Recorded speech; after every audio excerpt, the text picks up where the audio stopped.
તો દેવ પર વિશ્વાસ રાખ, ધીરજ રાખ, તને તે સમય પર બાળક આપશે એવું એ રીતે મને કીધેલું હતું.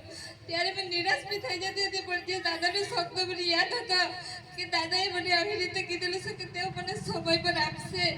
ત્યારે મેં વિનંતી પ્રાર્થના એટલી કરતી હતી, પણ મારી સાથે મારા પતિને આવતો હતો ત્યારે મેં વિનંતી કરતી હતી કે મારી સાથે એ બી આવી શકે, પણ એક સમય આવ્યો અને માર્ગ ખુલ્લો કર્યો ને એ અમારી સાથે આવ્યો. અને અમે પ્રાર્થનાની વિનંતી લઈને જતા હતા ત્યારે મામાને મેં કીધું કે મામા મારે આના માટે પ્રાર્થના કરવાની છે. ત્યારે મને મામાએ એવી રીતે કીધું આપણે એક સમય છે કે આપણે દાસી પર જઈશું એમ કીધેલું. ત્યારે મેં વિનંતી કરતી સવારથી મામાએ મને કીધું કે આ દિવસે જશું એમ. ત્યારે મેં રાત્રેની વિનંતી કરી કે દેવ જઈશું, અમે વિનંતી લઈને જવાના છે, ત્યારે તું મારા માટે મોટું કામ કરજે. એવી રીતે મેં વિનંતી કરતી હતી ને જ્યારે સવારે નીકળી ત્યારે મારા પર એટલી મુશ્કેલી હતી, પણ મેં કીધું કે રસ્તામાં અમને મામાએ કીધું અમારાથી આવતા છે તમે ઊભા રહેજો.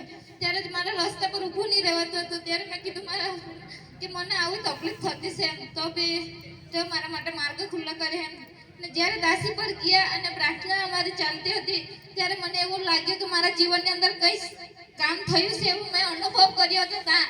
ને મને દાસીએ એવો ત્યાં કીધેલું કે તારી કોકની અંદર એક બાળક દીકરી થશે એવી રીતે કીધેલું. મને ખબર હતી કે મારા જીવનની અંદર નાનું બાળક છે અને મેં ત્યાં અનુભવ કરીને આવેલી હતી.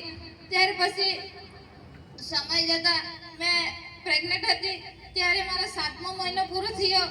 18 તારીખ હતી ને મેં સોનોગ્રાફી માટે ગઈ ત્યારે મારી દીકરીની અંદર ગળાની અંદર નાળ આવી ગઈ હતી. ત્યારે મને ડોક્ટરે કીધું કે તારા ગળાની અંદર નાળ છે એટલે કઈ બી તારું બાળક ફરે નહીં, તું તરત હાજર થઈ જજે. એટલે મેં નિરાશ થઈ ગઈ હતી કે મારા જીવનની અંદર આવું કેવું. પણ દેવ પર મેં વિશ્વાસ કર્યો કે દેવ આપેલું ધન રૂપી તું એ બાળક મારું છે, જે કામ તું કરનાર છે તો તું કરજે પિતા. મામાને મેં પ્રાર્થના પહેલા હોસ્પિટલ લેવા જવા પહેલા પ્રાર્થના કરાવી ગઈ હતી. ત્યારે મામાએ કીધું કે બાળક તારા જીવનની અંદર ફરશે. મેં અનુભવ કરતી હતી કે મારું બાળક રાત્રેથી ફરતું નહીં હતું, એટલે મને જીવનની અંદર ખબર પડી હતી. ને મેં હોસ્પિટલે એડમિટ થઈ હતી રાત્રે.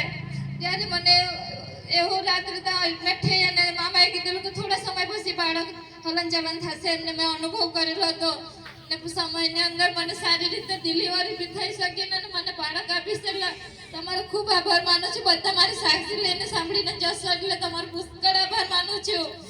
ને મારી એ જ વિનંતી છે કે સરે આવ્યા છે મારી વિનંતી આપેલી જેમ તેમાં બધા આવ્યા. તમારો પુષ્કળ આભાર માનું છું મારી ટૂંકી સાક્ષી.